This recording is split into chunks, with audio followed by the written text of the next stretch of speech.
Olá, quinto ano! Que bom que você está aqui. Eu estou muito feliz com sua presença, certo?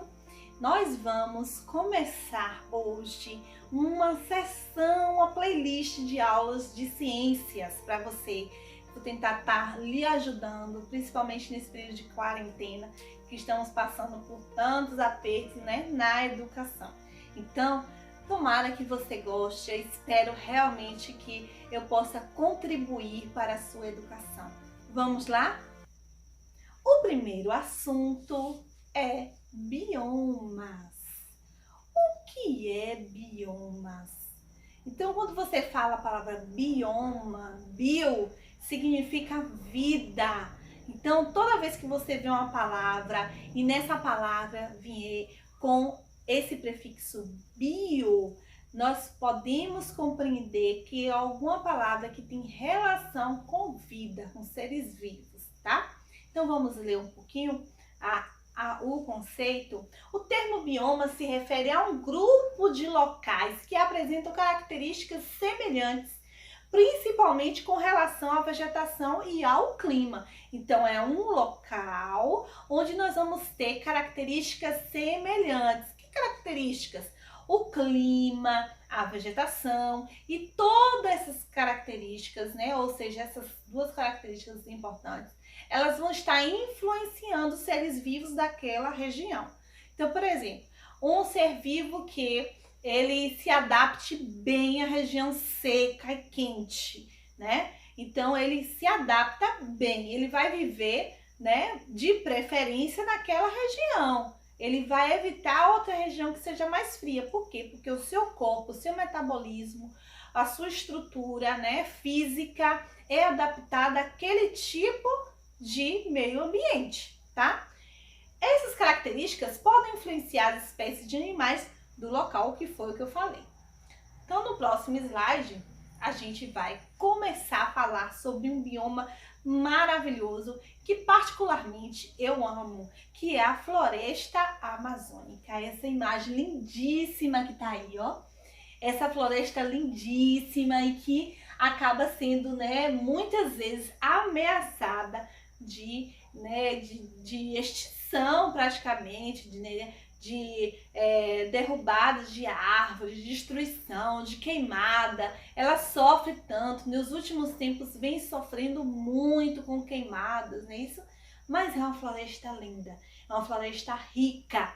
É o maior bioma brasileiro, ocupando quase metade do território brasileiro, né? Então, e é uma floresta que não está só no nosso país, ela está em outros países que fazem limite com o Brasil, principalmente naquela região norte, que é onde nós encontramos a floresta amazônica, tá? Grande diversidade cultural.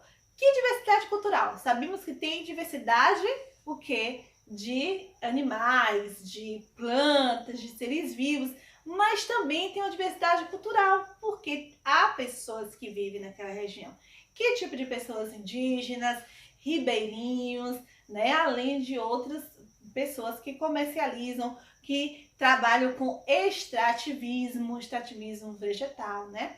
É habitada ali, ó, por indígenas, por quilombolas, por ribeirinhos e exercem atividades, como eu já falei, extrativistas de pesca e agricultura familiar, tá? O clima é caracterizado pela grande quantidade de chuva e temperatura que variam durante o ano, certo?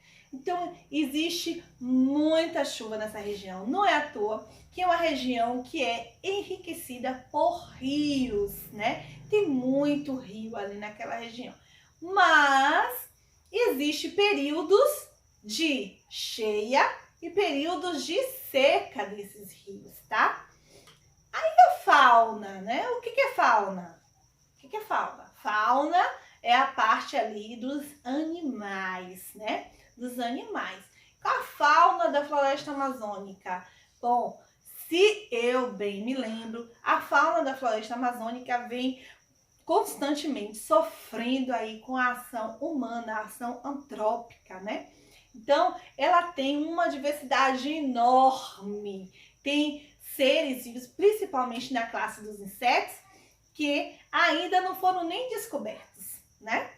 Nós temos aí o peixe-boi do Amazonas, temos o pirarucu, temos o macaco-aranha preto, a ararajuba, que é um pássaro, o jacaré-açu, o sagui de duas cores. Foi alguns exemplos que eu trouxe para vocês. Olha que coisa linda, ó. A ararajuba, tá vendo? Que coisa linda. Parece que foi retirada da bandeira do Brasil, né? Essa ave é lindíssima. Temos o peixe-boi, né? O peixe-boi do Amazonas, que embora receba o nome de peixe, ele não é verdadeiramente um peixe. Por quê? Porque ele respira o ar atmosférico, ele não respira o ar, né, da água, como os peixes respiram, não é isso? Ele respira o ar atmosférico. Ele pode ficar submerso até 20 minutos, né? É uma de suas qualidades, né? Nós temos também o sagui de duas cores, também ameaçado de extinção, o sagui de duas cores, né? Lindo, é um primata. E aqui agora, olha o tamanho desse peixe. Agora sim, um peixe verdadeiramente, o pirarucu. É um peixe que é muito comercializado nessa região. É um peixe que é famoso, né? Eu tenho certeza que muita gente, ou vocês podem ter já ouvido falar desse peixe aí, né? Por último, o jacaré-açu, né? Esse bichão aí, esse réptil, né? Lindão aí, né? Que ninguém pode nem chegar perto. Então, são alguns exemplos, né, de animais que compõem a fauna do Amazonas, da floresta amazônica. E a flora da floresta amazônica? Também belíssima. Grande diversidade de plantas, com tamanhos variados, copas bem próximas umas das outras. Se vocês lembram daquela primeira imagem lá da floresta amazônica, né? Que parecia que era um S ali, né? Você percebe que a mata ela é bem fechadinha, as copas das árvores são bem juntinhas, bem próximas umas das outras. E o que acontece? Quando está muito próximo uma da outra ali, dificulta a passagem da luz solar, certo? Vivem plantas que elas podem viver em solo alagado ou em solo mais seco, né? Tem essa característica justamente porque é uma área alagada, né? A região da floresta amazônica é uma área muito alagada, né? Tem as cheias e alaga toda a região. Então tem plantas que são adaptadas a viver neste ambiente, né? Nós temos como exemplo aí de flora bem típica dessa região, a castanheira do Pará, né? Que vive, por exemplo, no solo, pode viver no solo que não alaga, né? Então, a castanheira do Pará, ela não vai conseguir sobreviver no solo alagadiço. Então, ela vai viver no solo mais seco, né? E essa castanheira do Pará, ela tem um valor econômico muito importante para os extrativistas daquela região, tá? Eles recolhem essa castanha do Pará para comercializar e ela vende para o Brasil todo. Toda a região do Brasil acaba comprando a castanha do Pará. Eu tenho certeza que se você for no mercado, você vai encontrar uma castanha do Pará lá, né? Palmeira murumuzeiro, quase que não sai. E a seringueira, que são plantas que podem viver em solos alagados, tá bom? Temos também a Vitória Régia. Você já ouviu falar da Vitória Régia?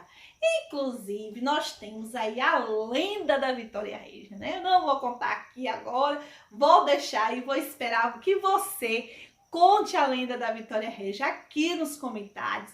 Pesquise aí pra mim, copie e cola, que eu quero ver se você sabe realmente a lenda da Vitória Régia. Eu sei que eu, na minha infância, acabei até dramatizando, encenando na minha escola a lenda da Vitória Régia, né?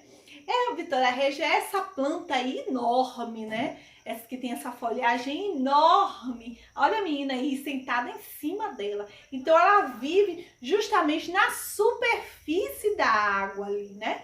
Mas a gente tem também outro tipo de planta muito típica dessa região, que é a bromélia, né? Nós temos bromélias terrestres, mas temos também bromélias epífitas. As bromélias epífitas são bromélias que vivem lá sob a copa das árvores, né? Elas vivem lá em cima das árvores mesmo. Não, então, assim, como se pegasse carona naquela árvore ali para viver. E aí, vamos praticar um pouquinho? Vamos ver se você conseguiu compreender a importância de você entender, de você conhecer as características da floresta amazônica? Vamos ler o problema? Diz assim: o boto cor-de-rosa é um mamífero da fauna da floresta amazônica que tem sofrido com a pesca predatória. Sua carne é utilizada como isca para a pesca do peixe piracatinga. Na tentativa de preservar o boto cor-de-rosa, o Ministério do Meio Ambiente suspendeu a comercialização da piracatinga em todo o Brasil entre os anos de 2015 a 2020. Então, esse ano ainda é proibido a pesca do piracatinga. E olha ele aí, o boto cor-de-rosa, né? Desde que eu era pequena eu ouço falar do boto cor-de-rosa. Inclusive, existe também uma lenda do boto cor-de-rosa. Se você tiver interesse em conhecer, pesquise e deixa aí também nos comentários. Olha a pergunta: qual a importância ou qual a principal mensagem apresentada no cartaz? O que esse cartaz está mostrando aí? Olha o que ele diz: o futuro da vida selvagem está em nossas mãos. O que ele quer dizer? Qual é a mensagem que esse cartaz ele está querendo passar para nós? Pensa aí um pouquinho. Qual é a mensagem? Olha o que ele diz: o futuro da vida selvagem está onde? Em nossas mãos. O que ele quer dizer? Né? O que ele quer dizer? Olha a reportagem anterior, que o Ministério do Meio Ambiente ele proibiu a pesca predatória do piracanjuba. Por quê? Porque estavam matando o boto cor-de-rosa para poder servir de isca para pescar o piracanjuba. Então, com isso, o boto cor-de-rosa acabou entrando, né, na lista do processo de extinção. Ele ainda não está extinto, ele está na lista ali, né, correndo risco de extinção. Quantos outros animais, quantos outros seres vivos acabaram sendo extintos por causa da maldade humana? Que nós possamos compreender a importância da preservação do meio ambiente e termos uma consciência cidadã com isso, ok? E nossa aula termina aqui. Que bom que você ficou comigo até agora. E para completar, faz o seguinte: deixa um like, compartilha essa aula, sai divulgando, me ajude a continuar com este canal. Eu te agradeço, tá bom? Até a próxima aula.